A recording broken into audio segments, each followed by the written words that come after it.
What's up, guys? This is Jason from the Jason&Jabari Gaming, and today is the day that we finally awaken our sigil witch.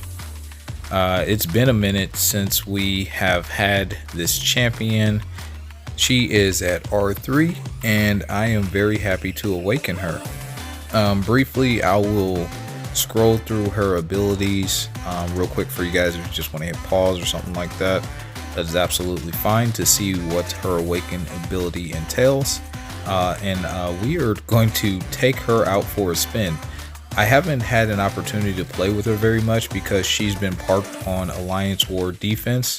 She's a really good defender on specific nodes, and here we're going to take her on the new event quest, and this has personal space, as you can see there, and she absolutely destroys these fights. Personal space, basically, if you are close to the defender for a duration of time, they gain a fury buff.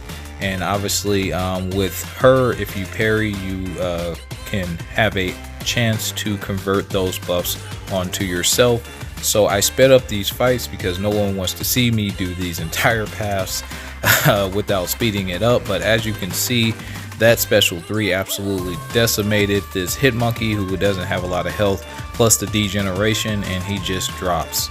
So we're going to do this entire path with our sigil witch, and she just, yeah, she's really good. This is the first quest and the new event quest, so you can get easy access to it, and then she's going to destroy the boss.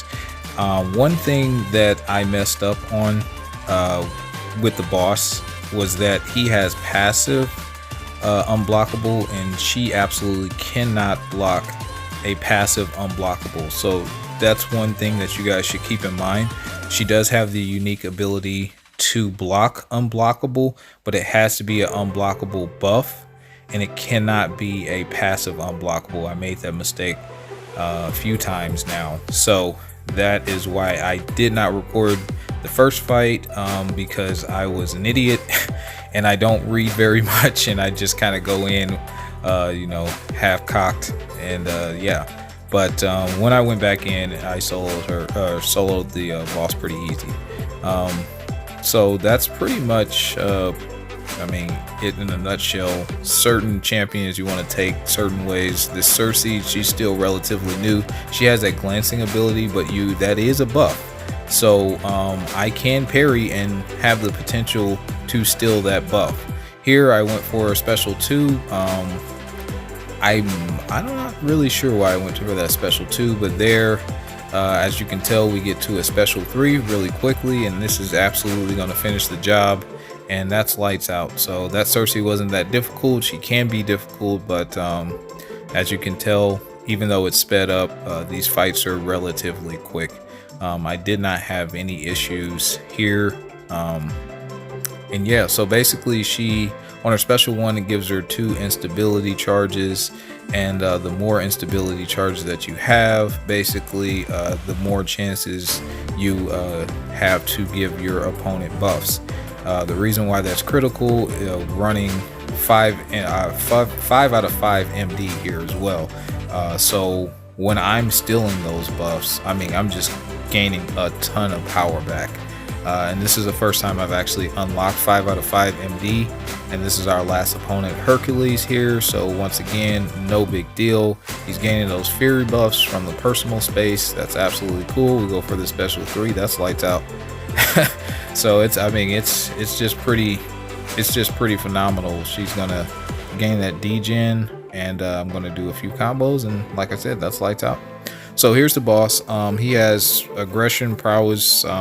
He has like this miss mechanic. It doesn't really come into play. The way I play this fight, it was relatively simple. I like to bait out Hood's special 1, and with the aggression prowess 2, or I'm sorry, with power focus 2, he gets to 2 bars of power really quickly, so you don't have to do very many hits to get him to 1 bar of power, and then you just kind of dance with him. I never push him to 2 bars of power. There he gets the unblockable. Now that is a buff, so I have the potential to steal that, but every time I use like a dexterity or something like that, he gets this unblockable. And that's where I kept messing up last time. I just was like, okay, let me parry him, and nope, definitely didn't work. But here, as you'll tell, that's not going to come into play. One of the synergies that I am running this time is the synergy with Dormammu and or Mephisto, and that basically allows her to get a regeneration buff. And I am a huge advocate for sustainability, so champions that can regen, I think, is really good. The regen isn't all that potent, but it is a pretty decent regen, and it can stack. So yeah, I think that's really good in my opinion. So that's why I threw on that synergy. There I just basically tap them, and we're continuously going to bait out the special one and go for a backdraft into a special one. And you can see we're only at 48 hits and he's almost down. And yeah, we're just going to keep on rinsing and repeating. They are gaining some health from the regen buffs that we're giving them, but that's absolutely fine. While you see that passive unblockable, I will not try to parry. I learned my lesson, and that's why we're not going for a lot of the parries to steal the buffs, which is her normal playstyle. But I still didn't have too many issues here. Like I said, this was a relatively straightforward fight. If you play Hood to bait out his special one, there the falter kind of came into play, but not really. We could have got caught. There we bait out a special 2 from us when he dashes in at us, so we pretty much intercept there with the special 2. We had the unblockable buff on us at that point, so we could just go in with no consequence. Here we go for the big special 1, and that's lights out with the debuffs. So yeah, that's it in a nutshell, guys. Hope you enjoyed this little showcase, and you guys take care. We'll see you real soon.